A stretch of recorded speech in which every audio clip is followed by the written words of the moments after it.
Hey everybody, I'm back from Las Vegas. What a great time. What a great city. I have never been there before, and I highly recommend, if you've never been there, take a trip. It is worth it. I barely gambled. I mean, you don't have to gamble at all. I didn't even see any shows. Just walking around the strip, hanging poolside, having drinks, checking out all the different casinos. Totally worth the price of admission. As is this podcast, because it's free. You get what you pay for.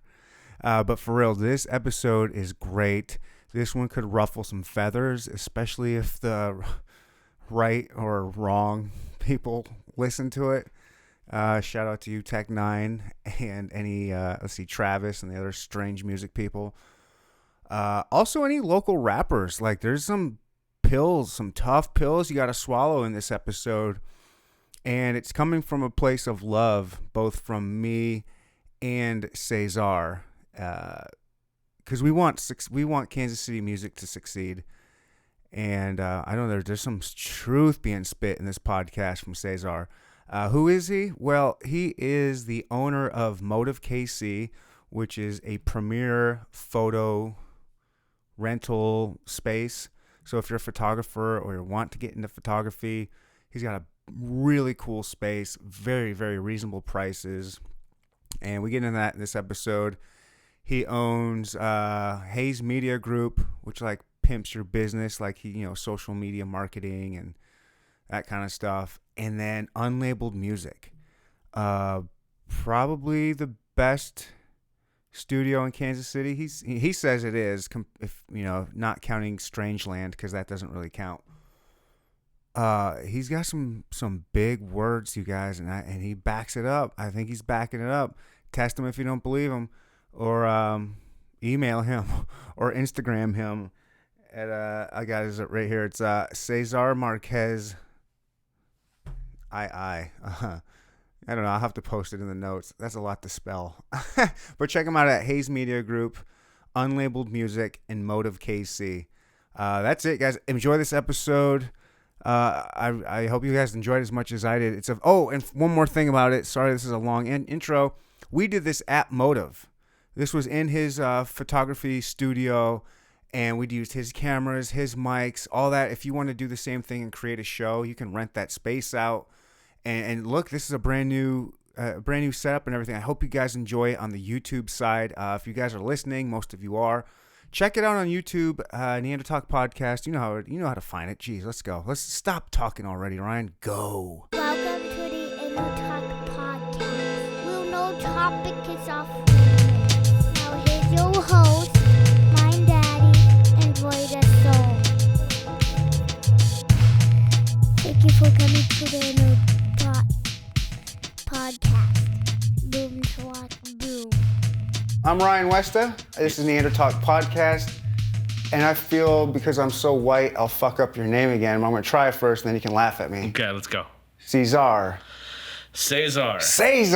Yeah, damn Cesar. Cesar. So. The only reason it's Cesar is because my dad and I have almost the exact same name. And his name's Cesar. And I can't have the same name as my dad. You can't have that extra flair. So I made it extra American. Yeah, it's got less flair. It's got less flair, but it's easier to say. But it's still hard for people to say, right? Because they look at it, they're like, clearly it's Caesar. It's like that's what I came. I was like, what's up, Caesar? It's like, it's Cesar. Yeah, man. And so white. It is. It's part of the deal, but my middle name is Alex, and I went by Alex all my life until I was 18. And so my first name's Cesar, and I went to college. And I was like, fuck this, I don't like Alex anymore. I'm going to go by my first name. So I went by my first name. You switched it up? Yeah, I switched it up. That's quite the identity crisis, huh? Yeah, I switched it up, man. I didn't like Alex, man. I don't know. Alex was just Okay, sure. I wanted something that was real definitive, Yeah, it's like, and Alex can Cesar be a girl or a guy. Alex can be a girl or a guy. It doesn't have any, oomph to it. Alex is just like Alex. I've always gone by, not really even because I've asked. Just people usually just call me by my last name. Yeah. Just growing up was always, hey, Westa. Well, because Westa's cool, right? Westa's we're the only Westa family. Nice. You'll not find another Westa outside of my family tree. Well, dang. which is pretty cool. How's that possible? You guys I have mean, not my just- family tree, but like all of us Westas were all, I don't know. I was adopted into it too. Oh, okay. I don't know, my dad's Norwegian. And so it's just I don't know. It was a shortened version of a different name before Got it. before they came over, and then they Westa. switched West. It was a longer name, and Westa does and they sound- shorted it down to just Westa. Definitely sounds And so Norwegian. it's just an original. Sounds like it's straight up from like it's an IKEA brand. Yeah, I don't know shit Like a about Westa, IKEA. like you like buy like this would be like the Westa couch. I don't mean that in a weird way. It just sounds like it's from that Okay. part of the, part of the world. Yeah. In regards to what it is, but that's cool. Not bad. So you're Norwegian. I'm not, but You're my not? You my just dad that adopted adopted me is. Okay. I'm more Irish. I knew only my Irish heritage from my very Irish grandma. Okay. You have a very so- Irish grandma. Yeah, that's she's kind of cool. dead now. Dang. Very dead and very. Very. Fuck. But she was very Irish. Dead. Yes. Anyways, enough about me. We're in this dope space, Motive. Yes, Motive. You want to kind of tell a Sure. little bit about this place and Okay. Motive is Kansas City's leading photography rental space. Yeah. And we started this in October. And basically, it's built for photographers of all levels and models and brands and things to use to book rental space for photography. The big neat thing about Motive is that it is an all-inclusive studio. And that means we're at a flat rate and we don't charge any other fees for any other things. So you get lighting, backdrops, all the equipment in-house. That is multiple strobes, multiple continuous lights, a bunch of different types of props and everything like that, all for one flat rate. We also do events here as well. It's equipped for pretty much everything. We have some like badass lights. We have a great sound system. And it's really about that comfort, and the customer experience coming first. I was just with a client yesterday. She came in and she walked in and she stood there and she looked around and she said, "So what can I use?" And I was kind of like, well, you can use everything, right? Yeah. And she's like, "No, but really, like, what can I use?" And I'm like, "Everything." And she's like, "Well, stop pulling my leg. Like, what is there lights that I don't?" I said, "No, like, that's the part." And she's like, "Well, wow, like, why didn't I know about this?" I'm like, "I don't know.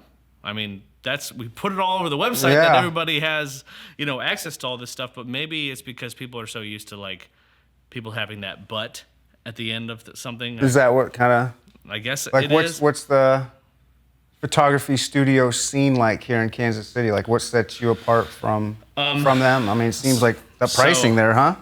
Definitely the pricing. Pricing is slightly higher than most photography studios here in Kansas City, but not actually. The big thing here, and one of the things that we really wanted to change, is the pricing is a mystery in regards to studios in Kansas City. Also, they're not running great brands, a lot of them, in the sense that they're not running businesses. They might be photographers who have spaces who they rent out to friends of Okay. theirs and stuff like that, but their booking systems are non-existent. Some of them don't even have a phone number to call. They're not taking it serious as serious I as don't they know should, if they're huh? not taking it serious, but I don't. That's what it sounds like. Maybe they You know just what I don't mean? have the, they don't have that piece, Okay. to be able to like go to that next level, or maybe that's not what they want, But the big thing is that you show up at the studio. Like the regular situation in regards to probably the top 4 studios here in Kansas City is you show up, you walk in, you look around, you don't know who to talk to, you don't know what's available, but you book the space, right? And you walk in, things, you don't know where the lights are, you don't know what you're able to do or not to do, and there's rarely anybody there to actually help you do anything, Yeah. And that can be pretty frustrating in regards to being a photographer or a model or coming in there and you're saying, oh, well, what the hell? What's up? What can I do Yeah. and how can I make use of my time because the clock's ticking, right? I already booked my 2 hours or 3 hours. But I'm here to work. Let's I'm go. here I'm to not work, gonna. and Yeah. now I have to spend the next 20 minutes figuring out how to work, Mm-hmm. right? So that was the first thing we noticed, and we had looked at studios all over Kansas City, and then we went to San Francisco and Denver and Chicago and looked at their studios and said, okay, so this is what is necessary in order for us to bring the community forward and bring photography forward in Kansas City. We gotta act like a business. We have to do things for the customer first, and we really have to focus on that above all else. No hidden fees, no Backdrop fees, they charge per 4 square feet of backdrop in some studios. Oh, yeah? Like 4 square feet is like this much, Right. They're going to charge you like a $15 fee for this much Whoa. of the backdrop. I'm like, damn, like y'all really are trying to just mess up Nickel the and dime experience people. the moment you get in. I couldn't imagine walking into a studio and being like, okay, so what's available? And they're like, okay, it's $65 for the lights, but we don't know if all the lights are available. It's $15 if you even touch the backdrop with any more than 4 square feet. But if you notice, the backdrops back here is like, I don't know, we got 12 feet of backdrop. Like, typically models want to move from the top to the front, and they use about 8 to 10 feet of backdrop. Okay. So you're going to nickel and dime me off of 8 to 10 feet All of right. backdrop? Why is that the customer's problem? Yeah, I don't know. It's not. You don't go to, like, I don't know. You don't go to Walmart or brands that like that, and they expect you to clean the floor and pay for the things that you mess up. Sure. It's just part of the deal, Yeah. right? What I call that is just like they don't want to have to be that hands-on in regards to how they run their studios, and that's where they fail. Yeah. And that's where we're going to succeed because we're willing to put that customer service up front and be the most important thing for any of the people that come to our space. That's how you get them back. I mean, that's how you make money. Hell yeah, because it's about every interaction. You Right. know, it's literally, hey, how are you doing? Yeah. Welcome to our space. This is what's available, and then helping them along the way. Hey, do you need anything from us? Here's a couple bottles of water, and why isn't that the norm? Yeah. And I think it's just because they haven't thought like that. Are there a lot of spaces that are like this, like set up with like different, I don't know if I would call them stations, but kind of call. Yeah, some you got of them, like different some of them stations. have Like, these. A lot of the Okay. spaces are, as I said, run by photographers. And those photographers are really, it's for their personal use, and then they rent it to other people as well. Mm-hmm. So some of them are smaller, some of them are like focused on a specific type of photography, whether that's boudoir, Oh, yeah, there's a whether lot of that's that. portrait and stuff. So you got spaces with. Like, I don't know if I beds. trust those boudoir people.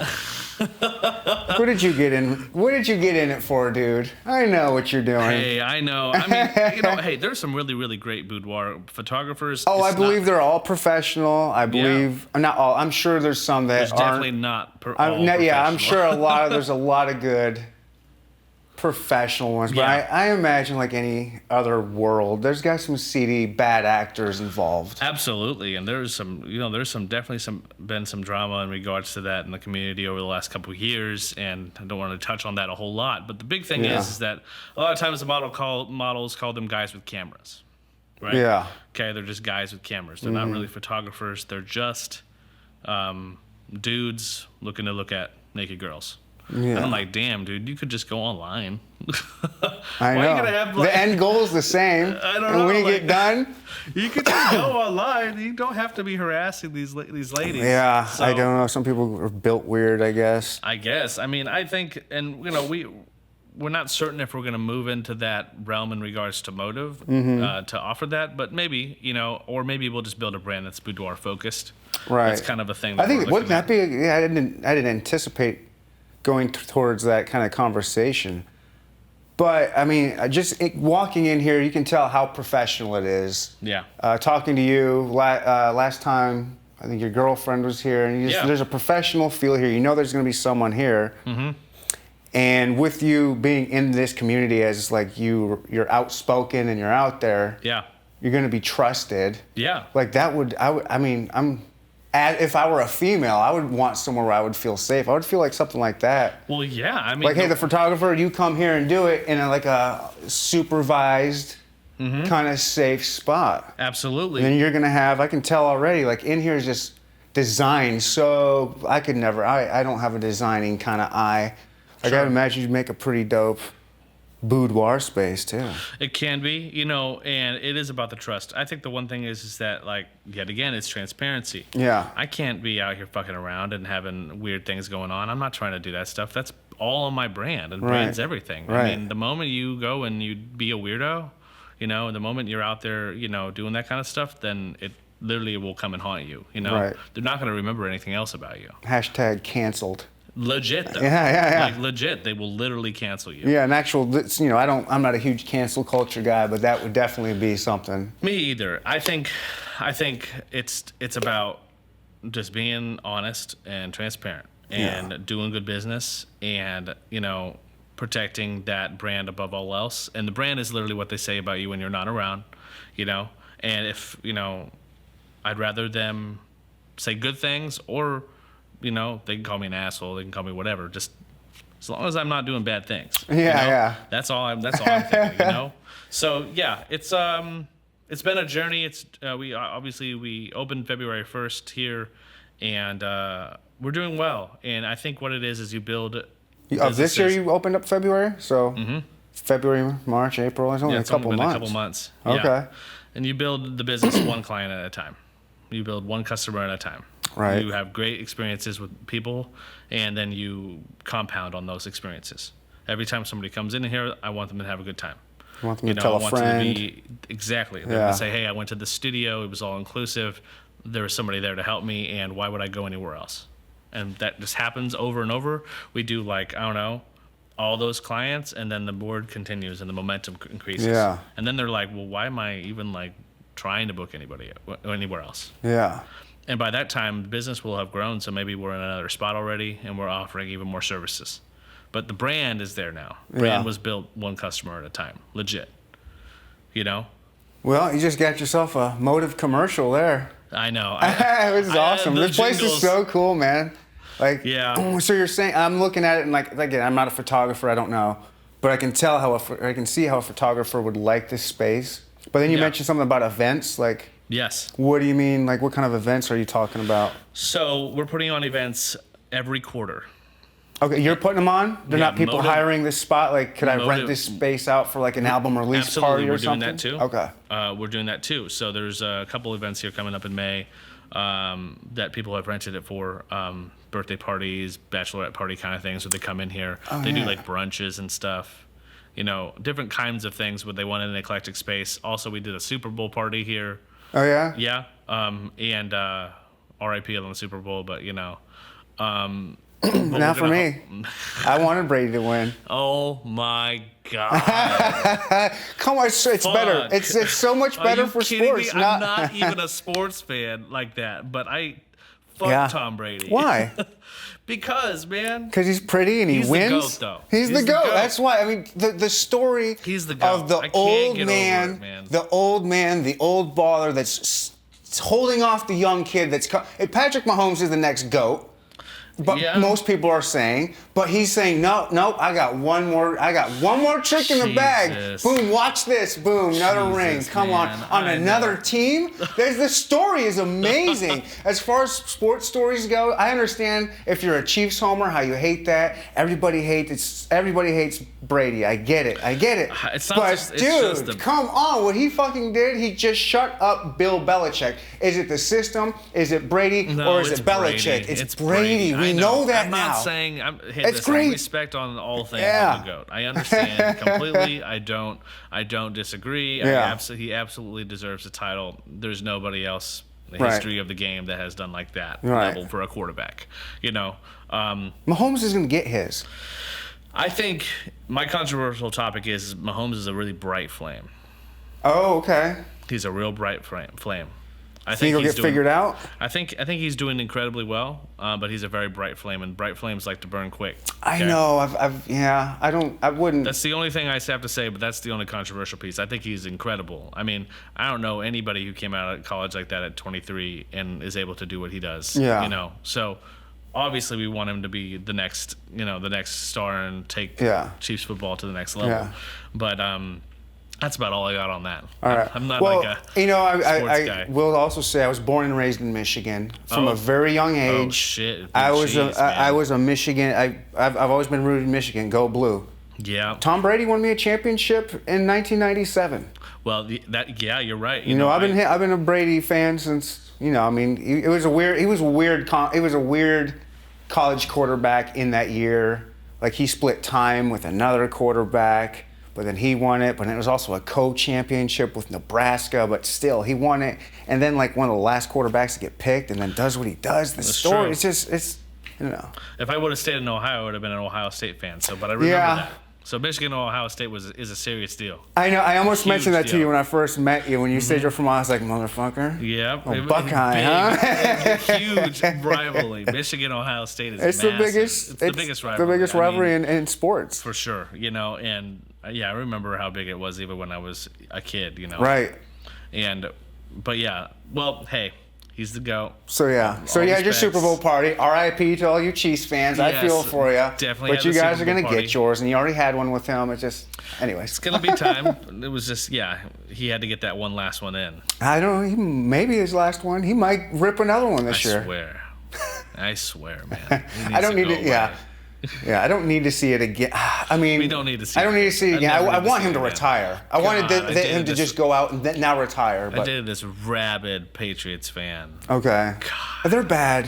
They're fucking Patriots the fans are worst, bad. man. I'm not. Yeah. Patriots fans are the worst. They're like they're like Chicago Blackhawks fans. Well, yeah, I hate the Blackhawks. I do hate the God, man, Blackhawks. those are I'm a the Red worst, Wings too. fan And the too. Cubbies fans too. I can't stand them either. Okay. I'm not. Another controversial topic. I can't stand the Cardinals fans. Well, you're in Kansas man. City. You're okay saying No, but that. it's just like a pretentious thing. Yeah. Those Cardinals fans. That St. Louis. They drink that St. Louis water so hard. Yeah, they do. I will. My controversial topic is I don't like Chiefs fans. Dang, the Chiefs fans. I don't really have an opinion on the Chiefs They're, fans. you know what? They've lost for so long. They're one level below that Patriot fan, and they're yeah? dangerously Now? close. Now they're Now? dangerously close. No, they've been like that. They've yeah? always been like that. Yeah? They're always like that. And then they fail they lose every playoff game. Their That's first what I'm playoff saying, game, they man. always lose. They definitely failed. And so I don't know, but they've always got this little arrogance. Chiefs fans always have this little arrogance. They always have.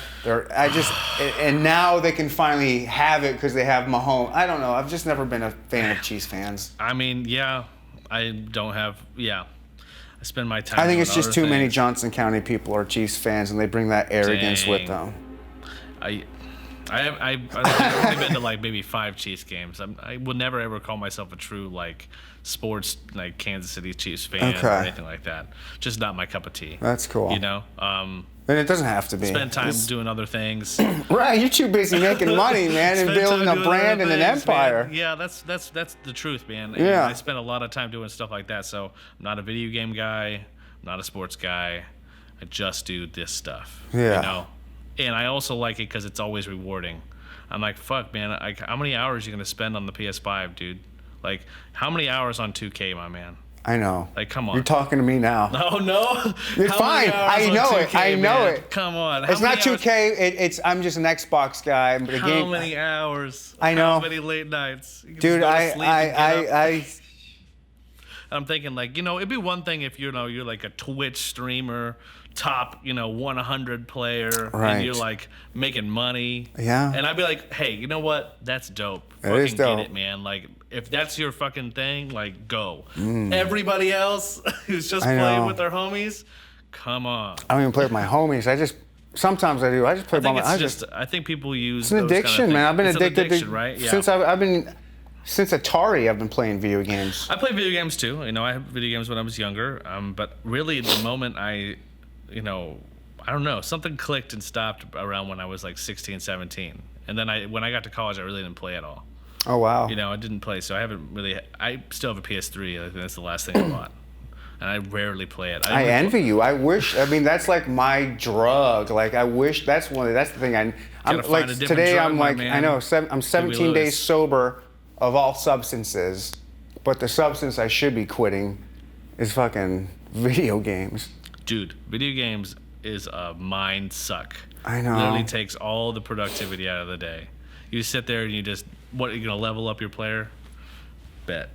They're designed now to get you addicted. Of course. You That's know, what that makes them money. oh, if you just do one more little thing, we'll give you this pack that's gonna That you're unlock. gonna pay. No, these are free Oh, ones. they're free packs? You'd normally pay for it, but if you just get one little thing, we'll give you this one for free. Jesus, And man. so- It's no different than likes. And I know, no, it's It's all addicting. unfortunately, and I have an addictive personality. Yeah. I just get, I get hyped on other things, but I do too. video I mean, it's games- not the only thing I get, but I do admittedly spend maybe more time than I probably should It's just something to always think about in regards to that. I'm like, damn, like you could just like do something else. You could learn how to cook. You could be the thing is I guess the shameless part of it is I'm definitely motivated by success and to make money. So like I'm very motivated by those pieces, and that's okay. I'm just like, hey, that's my deal. That's what I want to do. Yeah. But I also want to do it because I like the reward, and the reward is truly tangible, right? It's really real. Right. Right. It actually happens. I do great work. I get good stuff. Right. It's boom, and I that's what like I get hooked on. Right. Man. Boom. I shoot a great video. Somebody likes it. Awesome. But I make money with it too. So then it's like, okay, now I feel the good dopamine, and you keep building on that kind of stuff.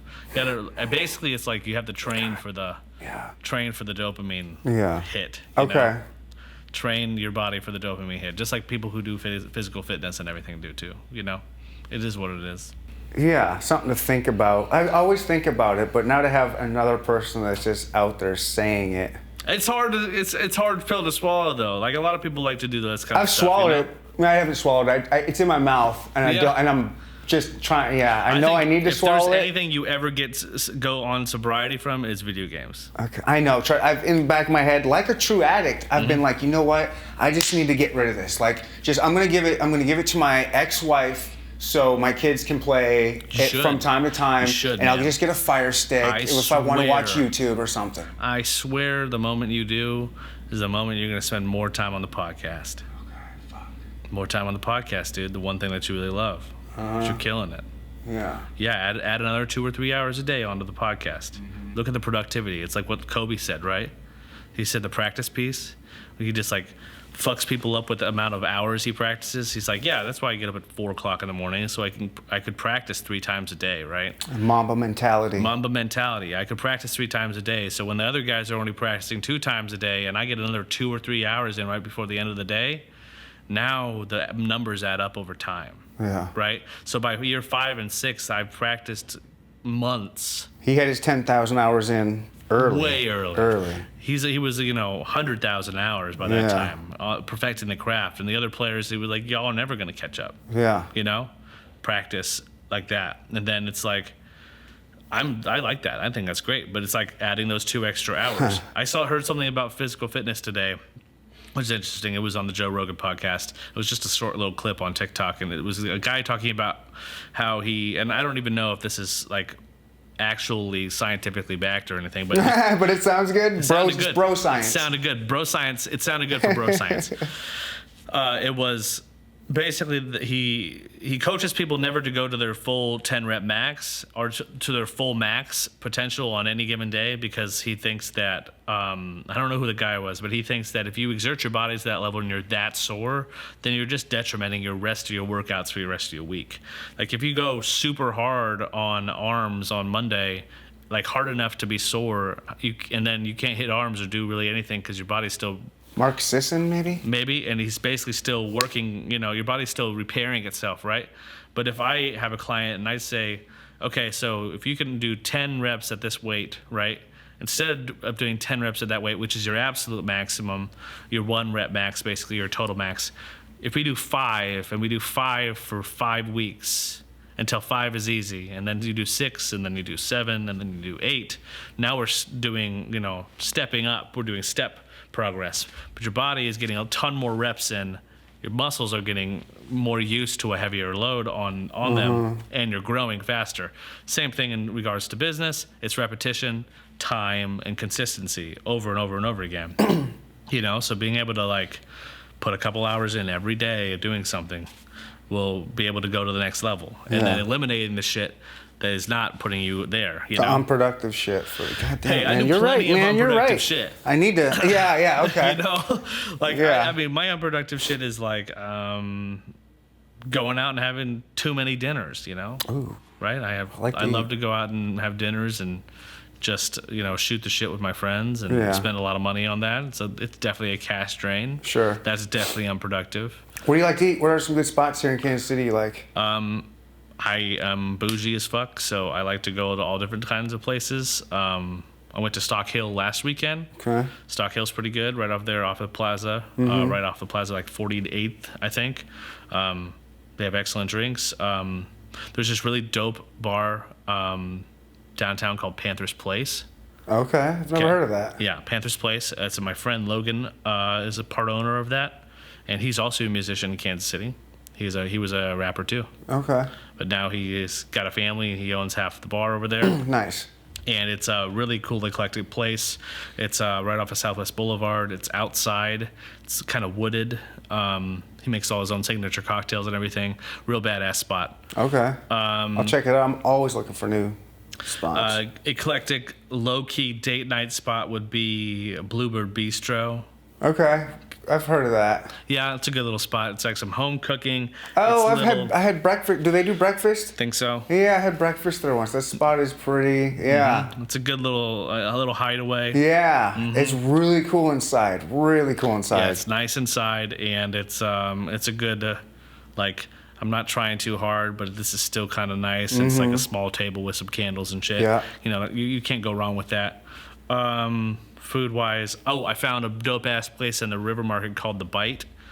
Okay. The Bite is a authentic minority-owned business that does sandwiches, primarily Hispanic, Mexican types of sandwiches. Tortas? Not tortas, but yeah, I think they do tortas, but they also do like tacos. They do street tacos. They have like their takes on Cubanos. Ooh. And all those kind of things, and they're all sandwiches. Okay. And they're just bomb as fuck. They have like that Mexican street corn.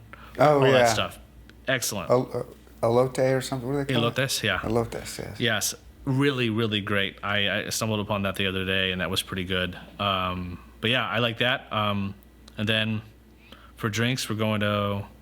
I like both Harry's. I like Harry's Country Club. Oh, yeah. And I like Harry's Westport. Mm-hmm. Just depends on how rowdy I want to get. Okay. You know? I love Harry's Country Club because I'm a big whiskey guy. Yeah, they have great whiskey. Great whiskey you get. And on Sundays, They have that they have deal. the medicine cabinet, Right. 40% off. Yeah. So Yep. you can save. They've got one that I recommend for anybody listening out there for whiskey. It's called it's by High West Midwinter's Dram. Yum. And get that on Sunday for 40% off. And it is so good. But get one ice cube in it at the most. Mm-hmm. It's so good. I go there for the Sazeracs. I like Sazeracs. Okay. Yeah. Sazeracs are my thing. Yeah. For everybody listening, Sazerac is a whiskey cocktail with a rye whiskey.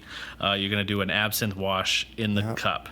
So you're gonna spray and swirl around absinthe in there, so it's gonna have a little bit of a licorice taste. Yep. Then you're gonna have the shaken whiskey in the cup with a little garnish. Yeah. That's a New little Orleans simple drink, I serve. think. So damn good, my favorite for Yeah? sure. Yeah, but I like it up in a martini glass, so I'm bougie.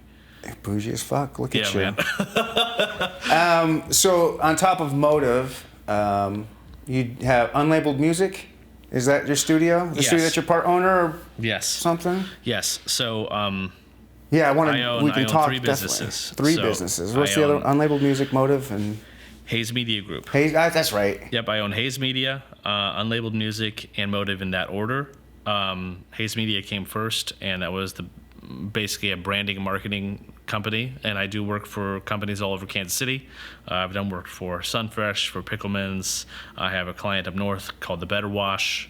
I handle all their brand management and marketing. Done work for a number of different restaurants. We're actually going to be doing work for Harry's Country Club here this week. Oh, cool. Yeah. And that's content, advertising, website design, and all that kind of thing. Yeah. So that company came first, and I founded that in 2017 by myself. If I could afford you, I'd hire you for the podcast. You would kill it, man. We would get it going. And then Unlabeled Music, I came in 2017 and helped them rebrand and rebuild the business. And now I own that with my business partner, Danny, and we're 90% owners. Yeah, I'd love to talk to you more about kind of the hip-hop side, just because I've had a lot of musicians, specifically Kansas City rappers. Yeah. You had mentioned at least one or two, or a couple of them I've had on my show work at Unlabeled or have recorded there or whatever. Yeah. A couple of them have, and let's see here. Who have you had? Smitty the Kid. Smitty the Kid. I love Smitty. Shout out to Smitty. Smitty is dope.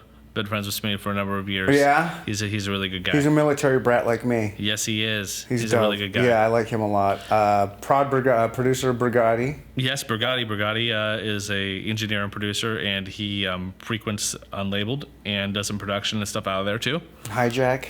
Yes, they've all recorded at Unlabeled. Yeah. Really, really talented engineer. Really, really talented producer. He makes incredible beats.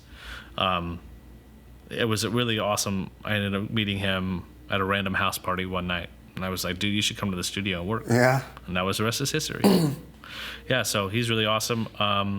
We've had the pleasure of having a number of different artists, and our studio is really, really cooking. We had since the last time we met previously, we had the best month in the history of the studio in regards to revenue increase.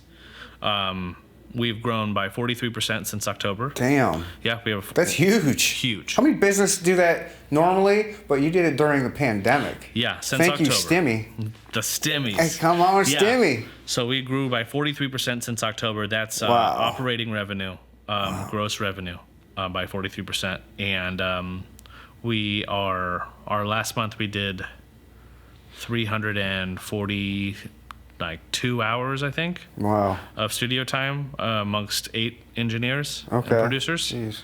And so that's a pretty big number, and I'm pretty confident in saying that we're the most frequented studio in Kansas City, and there's a couple reasons for that. We have incredible music coming out. We have excellent engineers. We have excellent customer service, kind of like what I was talking about before, and we're about that shit. Yeah. Legit. Like, we are really about making great music. We have a system in place that, helps artists, and we answer the phone, and we get you in, and we book you. Yeah. And we follow up with you to ask if you can come back and work with us. Is that how you build a studio? I mean, outside of having good customer service, of course. I mean, that's part of the equation. But is like a big part of it is like the artists who are coming out of there? When you look at like some of the big record labels who are tied to different I guess maybe not necessarily tied to studios, but I mean, the thing is about recording studios is, so we don't tie ourselves to any one artist, and I don't like doing that because then we are responsible we have to move the tide with them. Okay. And I don't want to say, I want it to be for everybody, and I don't want to feel like there's only one couple people who are like the guys that come to the studio. Okay. But I want to provide high quality service for everybody, and it is one thing. I think it is in regards to the clout equation. Right. All right. Which is real. It's a real thing especially in the hip hop or music world. Yeah, they want to go the place where they feel like it's popping. Right. Because, this artist or this artist is going there. It's just, there's so much more to the equation than just your clout, and so much more than just hanging out and being in the studio and making music and that kind of thing. You want to be an artist, you got 15 more things you got to do other than the music, And, but our studio is really about pushing forward high quality music, and all of our engineers are really knowledgeable about the music industry as well, so they're always open to answer questions and all that kind of stuff too, but yeah, I will say on record that I think we're the best in Kansas City. Oh yeah? And absolutely, I think we're the best studio in Kansas City. I think we provide the highest quality of service, and I'd put our engineers against anybody, and we will make incredible music. We made all different kinds of music. Yeah. We make way more than just hip hop. Right. Okay. Way more than just hip hop. And we have people fly out from different parts of the country to just come work with our engineers and producers. And is that your goal? Is to kind of this be like a big poppin' studio? I mean, I know financially that would be your goal, but is that like a tangible goal you're working on? Is like bringing big name artists or just artists anywhere from all over the country to come here? The main tangible thing is I want to be the studio that is known in Kansas City as the Kansas City studio. Okay. I want the Who artist. is that right now? Is there one right now? I think there's only one other studio in Kansas City that's like that, and they're not actually a studio. And that's strange. Right. Because their studio is close to the public. Yeah. They don't actually have an open studio. They don't take real Kansas City clients. And if they do, then please correct me on that. But I'm fairly certain that their studio is closed to the public. Strangeland is closed to the public. And other than that, it's unlabeled. And it used to be Chapman before that. Okay. But from a brand perspective, we have huge visibility, you know. You think you can get your guys' name as big as Strange or bigger? Yeah, it's just going to take consistency and time. And that's kind of the goal too. I just want, one thing is that our next phase is to connect with all different levels of the community, and to I want to be part of the Kansas City Business League. I want to be part of the Kansas City Chamber of Commerce. I want to get us in part with actual big Kansas City business. Okay. So that we are in those cards as top 100 businesses in different realms here in Kansas City. Okay. So that we can start establishing ourselves as that. And people in the community will know us in regards to that. That takes time. And that's not just about the artist at that point. Now we're talking about businesses, talking about moving our brand forward, servicing different kinds of clients. Like, I want H&R Block to come and do audio voice recording for a online video program that they want to do. And they'll come to a label to do that. Yeah, so more of the music, like... More the music. Maybe, she was... people that read books on tape or something. You know? Audiobook recording, voiceover work. I tried doing that for a bit because, I got my own recording stuff. Yeah. And my grandpa, he wrote a book. I was like, this would be cool if I read it. Like, but you just don't read a book out loud. You actually have to act it out. It's like I don't have that. I was like, all right, I can't do this. I mean, I maybe could. Maybe, now once I get rid of my Xbox. Yeah. Maybe I can. There we go, right? Yeah, I mean, Kansas City music is a thing, man. It's been a challenge over these years to really to grow it. Why can't we grow it? Because I hear about, of all the rappers I talk to, they're always bitching about there's not enough support here. A lot of there's not any support here from the other artists or studios, Sure. and of course they all bitch about. I don't know if they don't bitch about this out loud, but I think a lot of times is what they're kind of crying about is Tech Nine and his and Strange, how they don't. I think the big thing support Kansas City as much as they would like. I think the issue with Strange music is that they are stuck in a time and they're stuck in their own ways in a sense, and they're not really that interested in moving Kansas City music forward other than their own music. Okay. And I just don't think that their music is going to be something that's lasting over time. Tech is, I think, in his late 40s, early 50s now. I mean, he's coming to the time where he doesn't really probably want to be out doing a whole bunch of shit. Oh, shit. Yeah. Do you see him on Instagram? He's hitting the gym. Yeah. I think he's getting ready for tours, just like physically. Yeah. I don't know. I'm thinking, why else would he be trying to hit that gym? Just, Maybe. I don't know. I don't know. I just think that, from a brand perspective,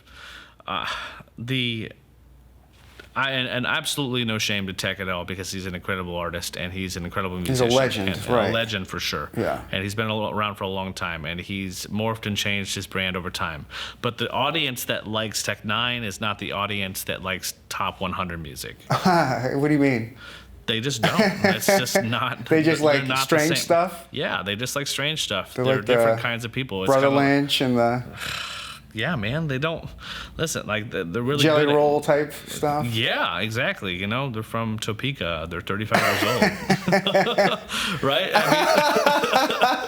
They're from Topeka. Oh, they shit. Want to go. They whoop whoop. They used to do that stuff before they got to Tech. When they were to Tech Nine, they remember Tech Nine was doing the early Tech Nine, right? Right. But that was great. Excellent marketing tactic, excellent audience, because they're a rock solid audience. Right, that's what you want as an audience for you as an individual, sure. If that's your brand. That's your brand, 35-year-old white dudes from Topeka. Woo woo. Yeah. Yeah, that's the brand. And if you ever go to a Strange music show, and other than if you're at Power and Light or some place where it's not just purely a Strange music show, then you're gonna see that audience, and that audience doesn't look the same. It's not the 22-year-old girls. Okay. Okay? Is it a lot of gigolos? There we go. Is that what they're called? Juggalos. Not that. I think they died, but their kids are their kids. Damn, bro, he's calling out the Juggalo fans too. The Juggalo fans, their kids. I don't have any problem with that. If that's the kind of music you like, it's all good. I'm just saying that doesn't move KC music forward. Right. Okay, that brand doesn't move KC music forward. Also, not helping out your artists that are actually in KC doesn't move KC music forward. Okay. You know, there was a lot of shit that went down with the artists below those major people on that label. Recently, right? And some people got removed. And at the end of the day, I'm like, damn, y'all really don't support the people below. Also, you don't pay your creatives. You expect creatives to come in and work for you for free in your facility. Hell yeah, I work with a bunch of models and know a bunch of different people who have been reached out to from Strange Music who literally are just being asked to work for free always because they're strange. Fucking exposure. And I'm like, if you guys were that exposure, then we would have been bigger in the city than we are. Yeah. You know? Yeah, that is something to say because Kansas City is not on the map. Yeah, where's the exposure? I mean, I wonder what it would be like if you went to maybe a Detroit or an Atlanta or a New Orleans or a Memphis and you said, hey, where's Tech Nine from? There you go. And hey, not to say Tech Nine's a legend in the industry. I won't say that. Right. No, I know that. I mean, Lil Wayne knows who Tech Nine is, and just everybody knows Tech. Yeah, as one of his influential artists. Okay, he's no lightweight in any sense of the word, and we're not even debating that at all. I'm only debating the fact that I think it's bad for the brand in Kansas City. You know? I think that there's other artists. There's other artists on the label that could be pushed in a direction to make mainstream music that are not being pushed in that direction because they're literally being groomed to be opening acts for those major acts. And that's my personal opinion. Okay. Right? I think what is actually happening is those artists are being groomed to be a part of a show. Oh shit! You know what? You're making sense. Okay, they're being groomed to be part of a show for Tech and for Chris and for those people at the top of the thing because they need to fill the rest of the slots with the same type of music that the audience is gonna like. Okay. Damn. Right, and that makes complete business sense. Right. You can't bring a brand. You can't bring an and they're I don't know if they're defunct or not. You can't bring an Above Waves along with Tech Nine on tour. Above Waves was like a band with a single good-looking male front lead singer that was doing pop music. Mm-hmm. That was something they tried, right? Okay. We're not going to bring Above Waves with Tech Nine. The Juggalos are not going to accept Above Waves, right? Right. They're not going to be able to be conducive. But you could bring the other guys along, and they will. Whoa. But that sucks for those guys. I wonder if those guys even realize. They probably do. You think so? And but they're just like checks. It is, but their checks aren't even that big either. I already know about that too. I'm like, damn, you're not making any more than a regular salaried employee, and they own all your shit. 100%, 360 deals. Yeah. Okay. Okay, so basically, yeah, I think those artists are literally being groomed to work on that show for that brand. But hey, that kind of sucks, right? I mean, it does suck. Well, if you think about it in terms of being an artist, then damn, you're like, okay, well, I have to get in line with this. But this isn't Capitol Records. This isn't Republic, where the artists on the label are like The Weeknd and Ariana Grande and stuff like that. Okay, they're conducive because they're an R&B, but that's because they're megastars. If they put The Weeknd and Ariana Grande on a tour together, it would be It would be wild. Right, it'd be huge because they have huge followings and they make pop music. Mm-hmm. Right, even when The Weeknd wants to go off and do some random ass shit with his last couple albums, he had to go through the trudges of building a pop music fan base first. Okay. Right? So with him, it was Kissland, and Kissland was he had to release it twice, once through the label, once on his own. It didn't end up doing as well as they thought, but they got him on. Then he did a bunch of features with a bunch of rappers, and that was his thing. And then the label said, well, hold on, we're going to sign you to Republic, and now we need a full-on pop music album. Mm-hmm. We need to go get pop fans. We need to go get the 16-year-old girls. We need to go get all these people, and we're going to do Beauty Behind the Madness. We're going to give you I Can't Feel My Face. We're going to put Max Martin and all those producers behind you. We're going to build a pop fan base. Right. First. because we have to get the numbers. You have to be able to sell records to millions of people worldwide, right? You do that. Okay, cool. Okay, now we're going to edge you up a little bit. Going to give you a little bit more artistic freedom. Cool. You got Starboy. You're now in charge of more of the visuals, and we're going to let you in charge of that piece a little bit more. Yeah. Now you're going to put a couple more hits. We need to have you have a couple. Like, they probably need 2 or 3 pop hits. You're going to work with these same producers to make sure we have those in order to make sure the album runs well. Then you can fill the rest with what the kind of stuff that you want to do and what appeals to your things. Okay, great. We did great on Starboy. Okay, next piece, My Dear Melancholy. Well, we already made like $200 million on the last album, so why don't you just go have a full breakup album about Selena Gomez for 5 songs with not that great a mixing. But now he's capable of doing that because he could put out anything at that point in time and do a billion streams on something, you know? Anything. Right. And then After Hours is the same thing. Now he's in full creative control. He has the money to spend. And now he's making whatever the fuck he wants to make, as long as he really only has to feed the label like 2 major pop hits to be good to go, because he's got lasting brand power now. Right. So if you apply that to Kansas City in the sense, the first and foremost thing is that you got a bunch of artists that aren't going to be represented, that we're not telling them, hey, you need to make pop music. You need to make music that people actually like to listen to. I don't give a fuck about your shit that you're making in regards to this. If you want to be a star, if you want to be a touring musician who makes real money, who's picked up by a label, you need to make pop and hip-hop music that is on the top 100 chart. Period. If you're not making that shit, you're not going to make it. Like, it wouldn't be that hard. There's so many talented artists in Kansas City. And I see them all the time come through the studio. Amazing songwriters. See them on my show.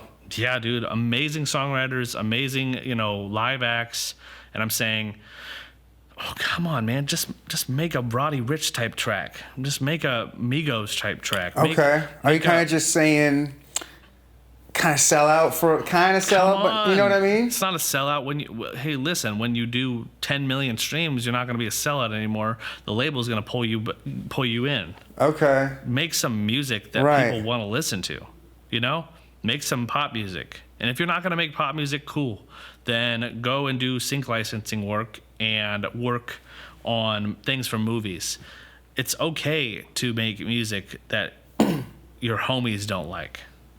Yeah. It's okay to your homies aren't probably going to like your music anyways. I mean, well, if your homies are musicians, then they all like their own music. I say that the wrong way. Your homies aren't probably going to support your music. Yeah, they're not, but then they're going to wonder why you're on your way. Right. And they're not. And it's big. And the thing is, then it all ties back to Strange, is that Strange should have been looking at for artists that have star potential that can do that, and they need to pull it from the community, because I think the one thing is that people need a guiding light, and artists and musicians of a city need a guiding light, and we have no guiding light for music that's relevant today in Kansas City. There's no major artist who's making relevant music. Like, it'd be one thing if we were just sitting here and we're like, yeah, I mean, fucking Drake's from our city. Okay, guess what? That would build. Because that's the same thing that happened in Toronto. Drake came on early, started making this lo-fi, hip-hop, emotional stuff, right? And then you had 100 copies after him, right? You ended up getting Party Next Door, Tory Lanez, I Love McConan, all those different brands that are literally just copies of that. And you got The Weeknd, and interesting that Drake tried to sign most of those people too, right? Well, that's because it developed a sound for Toronto. Okay, Toronto was then known for that sound of music, that aesthetic of music. Yeah. That when you say Kansas City, if it does have a style, is Chopper? Yeah, it's Chopper, and that shit's not popular. It's not. It's super... I love it when it's mixed in a little bit here and there. Listen, that's what I love it. But yeah, it is. Yeah, you're right. He's not popping anymore. No, it's a gimmick. It's kind of a gimmick. It's great in a few songs here and there, but it is hard to have a whole album of Well, the thing Chopper. is that and Chop and Screw don't even... People want to be able to sing your songs. Yeah. They want to be able to sing along. Yeah, who can chop along with? You can't chop Twista. along. You know what they use? They do. People are listening to songs that are chop songs and using it as a gimmick. Right? That's why they have that stupid song, that Chris Brown song, that all the girls like to do because they could say you can do it. It's a challenge. It's not because they're listening to it like they enjoy it. Right. It's a challenge that you bring it up at a party, right? Yeah. That is a real thing. You don't want to be a challenge. You want to be something like, you know, she said she only loved me partly. You know, right. Shit like that, okay? I'm sorry. Literally a nursery rhyme. Yeah. It's literally a nursery rhyme. Yeah. Okay? On purpose. To get people to listen. It's an earworm. Make some earworms. Get some money. Build a brand. Get serious with Kansas City music. Are you having conversations with artists that are coming into your studio like this? Yeah. We've had conversations like this with a lot of people. And sometimes it's just a lot of tough shit to talk about. Like, dude, you need to make different music. You need to try to do some different things. I think you're talented enough to make your own music the way you want, but you can also try some different things too. And if you tried some different things, you might get a different result, you know? Yeah. And I think that's the big thing. But yeah, I think the culture needs to change. The culture has to be accepting of banding together to create popular music. And how do you do that in Kansas City? Are you suggesting your studio? Like, is that like a bridge that you're trying to maybe build here? Is something like that? Because Strange isn't going to do it. No, they're not interested in that. Right. But I think that it's not about just a recording studio. It's about the culture around the recording studio. Right. It has to be a culture of excellence, but a But I'm culture saying, that's how does that focused. culture start to cultivate? You know, I is think that around you the studio? You educate the artist. You make the musician known and aware of this. You make them known that the streams don't matter unless you're doing a bunch of fucking streams. All your friends who say they have a bunch of streams are not making any money. All the artists that say they got all these streams aren't making any money. Right. If you got under 1 million streams or under 100,000 streams, under 100,000 streams total, you haven't made any more than $150. Wow. Okay, so that's basically like 95% of Kansas City, right? Mm-hmm. You're not making any money, so stop pretending you're making money because you're not. You're not making money. Like, you're not touring because you've been in COVID. You say you've just even if you were, I've seen where you guys are touring. Yeah, even if you were, you're not making money. So if you're not making money, then something needs to change. That's the first thing you got to talk about. Hey, and then then you'll say, well, what's about the art? Bet. Okay, it's about the art for sure. If we want to make it about the art, that's cool. But you're probably not making money. But you're probably not making a lot of money, and you can make it about the art after you make some money. Right. Well, Right? I mean, there's something to be said. With money comes freedom. Correct. Right. And you gotta do that. You gotta go and just take it upon yourself to analyze the market for what it really is. This is hard shit for musicians to swallow. It is. But it's the necessary piece to But if you want to be in level. that 5%, you got to swallow this pill. You got to analyze the Do it, market. huh? You got to look around you and say, is there anybody in my immediate circle of all these artists that's making it? No. Okay, where are they making it? Well, they're making it in other cities, but what kind of music are those people making? Well, they're not making the music that I'm making. Okay, so cool. Stop making the music that I'm making. I need to make this shit, and I need to make a lot of it. I need to make like 100 songs, Yeah. a year, just be in the studio. Or if you're not going to be in the studio, just get yourself a cheap-ass interface and a mic and start putting demos together till you find something that's really catchy, Okay. right? And you just do that all the time to go to the next level, and then don't worry about what everybody else is doing. And then what you need to do is you need to say, okay, let me look at all the tours of all the artists that are kind of like around my realm or just above me. Like, what do their tours look like? What do the successful artists' tours look like? What do they have? Mm-hmm. Do they have lights on their tour? They're not lip syncing to their damn instrumental. I bitch about that to so. I can't stand it, man. Y'all are fucking it up if you guys are singing rapping to over your songs. Yep. This isn't karaoke, man. You look like an idiot up there. I know. I've had that discussion. I've had it so many times, and they all say, "Well, that's kind of controversial." I'm like, man, it ain't. It's It's take them training wheels off. Y'all literally sound like idiots doing that. You can't sing over your own instrumentals with your vocals still intact. Can't. Get to a studio, make a show mix, and make it happen. Like, stop it.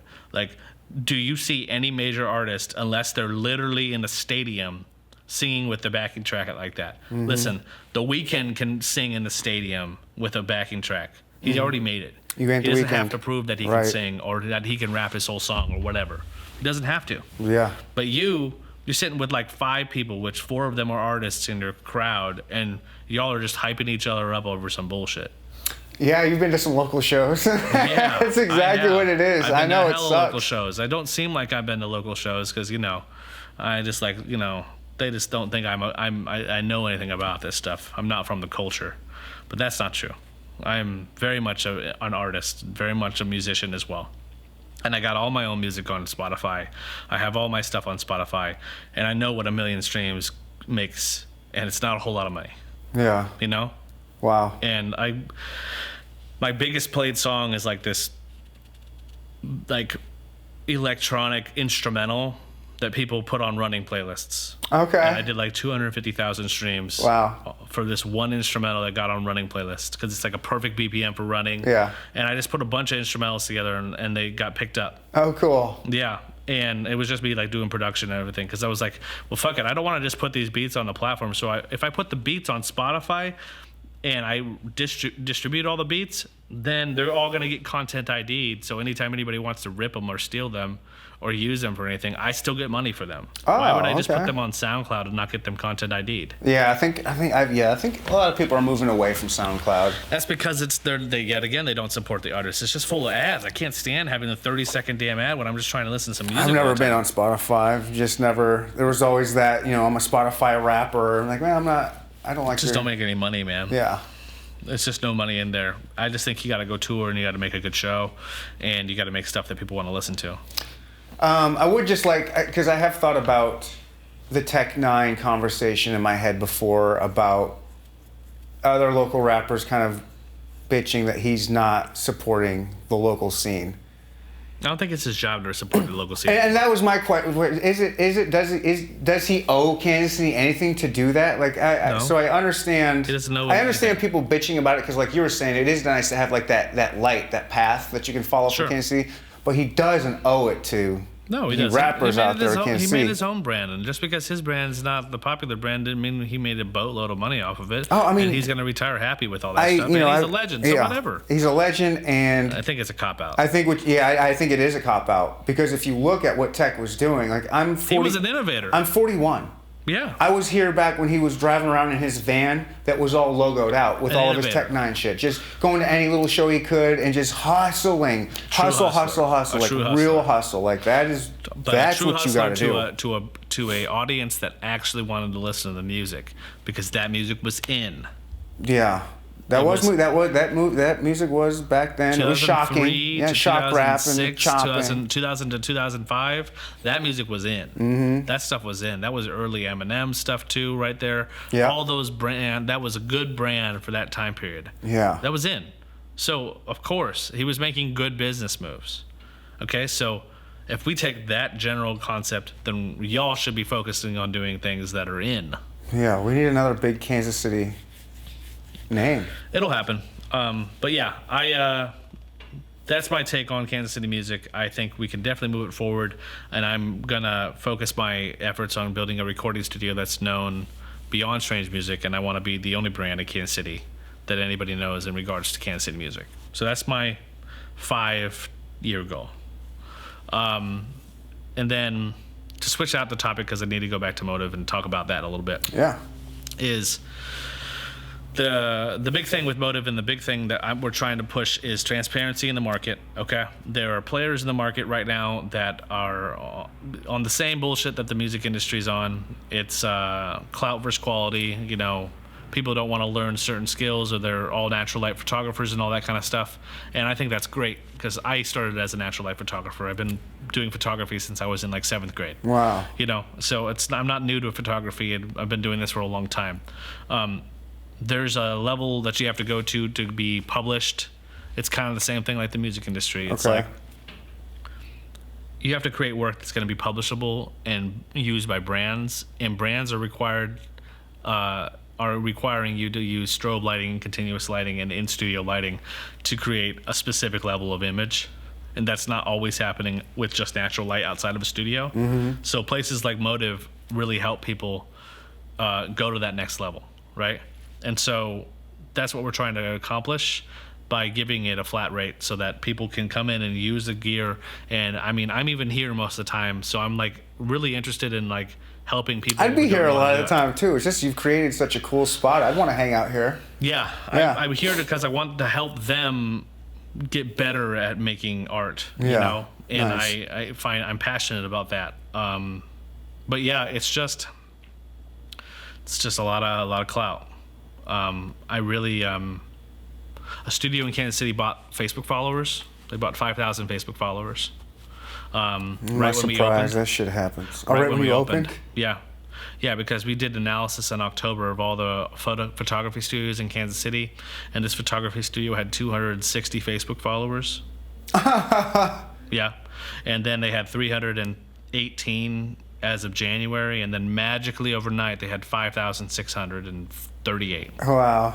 And I just thought to myself, like, damn, y'all that worried? Whoa. Are we that much of a market mover? Wow. I mean, good. I hope you are. I hope they are. I hope they're worried. Because I'm coming for them. And I'm coming for the business. Good. I'm coming for all that shit. Because I'm tired of that. Like, I'm really tired of that. That's really been bothering me. And the other studios and how they run their stuff?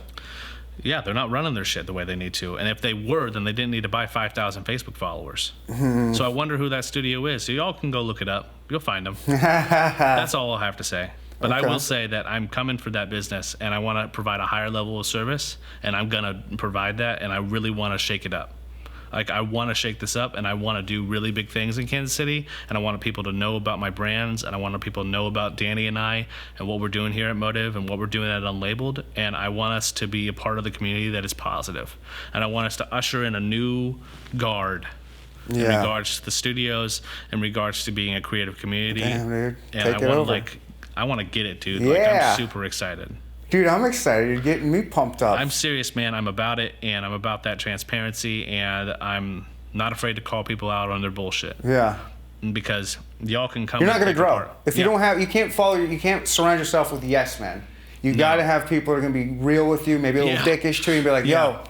That's one sell thing. Out for a little bit. People either like me or they don't. But I really think I'm Dr. No, man. I say no a lot. Yeah. But I say no because I focus on what is in the best interest of the brands, right? And the best interest of what's going on here. And if it's not in my gut and I don't feel it, like really, like you ever know, it's like always when you meet somebody or they ask you to do something and your immediate reaction is like a visceral, like you feel that in your gut. I really listen hard on that. Nice. Because that's like your gut's always right. It's always right, it man. Is. Like whenever you feel like something is uneasy, your body feels uneasy, then you're probably, that's the thing you shouldn't do, you know? That's the decision you shouldn't make or the business deal that you shouldn't do. And I follow that like to a T. Because it doesn't prove you wrong very often. And, you know, I'm also not afraid to grow and, you know, make room for new people if the old people aren't interested in doing it, you know? The main thing is I've had 3 or 4 parts in this journey with Unlabeled and Motive where we've had to change direction, right? A lot of people left. A lot of people got really upset about the way our businesses were moving. And, you know, but the interesting thing is, and I was telling my business partner, Danny, this, every single time that shift happened, growth occurred. Nice. Right? Because that means that we were still doing things, we were on brand, we were doing the right thing, right? Because growth occurred. Right. 3 times now with growth occurring is just a more testament to the fact that I'm not gonna stray from the path that if we're doing something right. So this next thing with Motive and this next thing with building these KC brands that are positive for the Kansas City creative community is to shift and build new things, and I'm gonna shake things up. We're gonna do things differently, and eventually we're gonna put all these businesses under one compound and really fucking kill it. And then you'll call us Strange Music, you know? Basically, that's what the deal is gonna happen. Like that's what we want to do. We want to take this city to another level creatively, and we're gonna do it. Well, I want part of it. However, any way I can, if possible. Yes, like I want you to be part of it too. Yeah, that's dope. I like people who are hungry and who are ready to go and kill it. I'm hungry.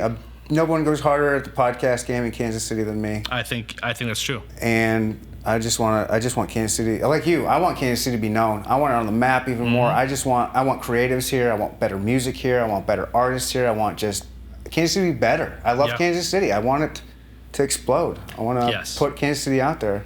Let's do it then. Yeah. Cesar, I'm glad we could do this again. Appreciate it, man. I said it right that time. I know I did.